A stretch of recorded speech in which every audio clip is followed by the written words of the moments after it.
Hey everyone, welcome to another Teach Time topic. Today we're going to be talking about school involvement, and I found this article online just to kind of have something to go off of that we could possibly have a discussion about what teachers do every day. So again, that's school involvement.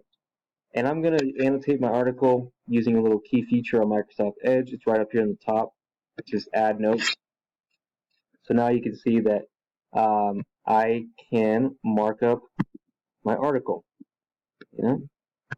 So if students are online and you want them to annotate your text, this is one way they can do it. So if you want them to read an article and number the paragraphs like so, they can do it. And they should all have a stylus. Make it a little easier. But anyway, let's talk about the importance of school involvement. And we're going to use this data as a talking point. I'm not sure how accurate this even is. I'm sure the author did a study and did some sort of observing and tracked the data. So whether it's true or not, it's still a good conversation to have. So obviously we're going to focus here in public school.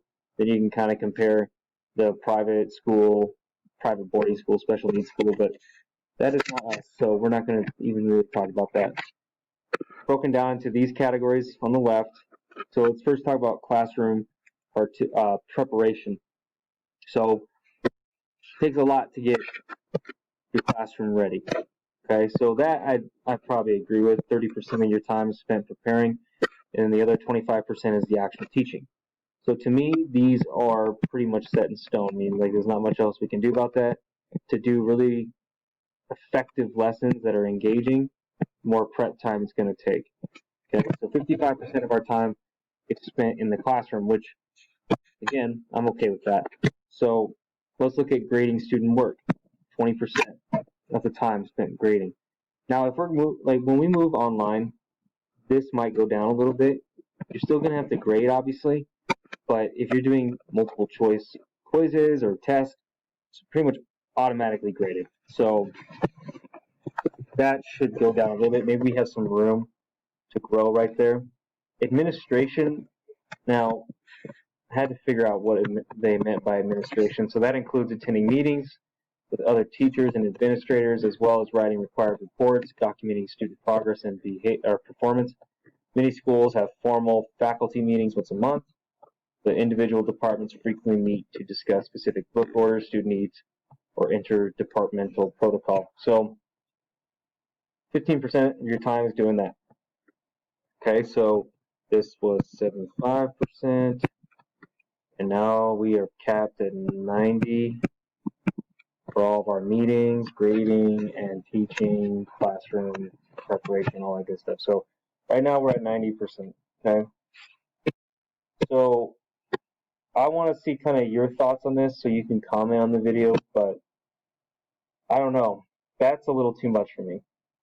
So we need to take away mostly from these two categories. And if we as administrators are requiring you to go to that many meetings where you're taking up 15% of your time, we're doing something wrong. Because to me, these are just as important as all this. Okay? Now, the reason why I say that is because school involvement really dictates teaching the whole student. So if we look at personal attention to students, it's only 4%. Coaching and extracurricular, 3%. Parent interaction, 3%. So together, that makes up only 10% of our time. Yet I think that's 50% of a student's well-being. Kids want to see you at their games after school. You can connect so much with students by doing these things. Leading a club, coaching them. The personal attention to students can also be done in the classroom to me. So I think that's important to make sure you're doing that in the classroom. But then if you coach, then you're also paying personal attention to the students. And that might just be showing up at games. Okay, that's something as simple as that. You don't even need to coach really. But I encourage you to lead a club or coach a sport just so you build that connection with students. With the parent interaction, This in person is obviously going to be different because of COVID, but we can still have plenty of parent interaction via online. We just have to set that up, and we have to make sure we set boundaries on what this looks like. So phone calls are great, and we're going to be in our offices still, so you can use your office phone. And then email, okay, I'd stick to those using your HSD2 for that professionalism, and then CC your department head or administrator if it's something you want them to see as well, just so it's another pair of eyes. Okay. Now, all these things, I think, yes, we do this, and there's more that we do, but let's really work hard on these three things, okay? Because that is going to impact your teaching a lot more than you think. Now, those of you who've been teaching a while and have been doing these things, you're already aware of this, so it's pretty obvious to you. But if you're a new teacher and you're trying to think, well, how do I get involved? How do I do these things? We're going to have several trainings on this. It's that social emotional learning that we're talking about. It's helping with their trauma that they experience. And then also just really building relationships with them.